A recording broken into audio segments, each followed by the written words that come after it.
living on Earth. Nature provides us with resources like air, water and sunlight.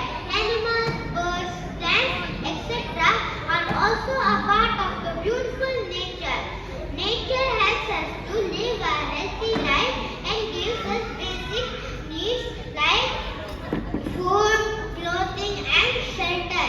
Nature has variety of beautiful flowers, colorful fish, skies, land, mountains and many more much.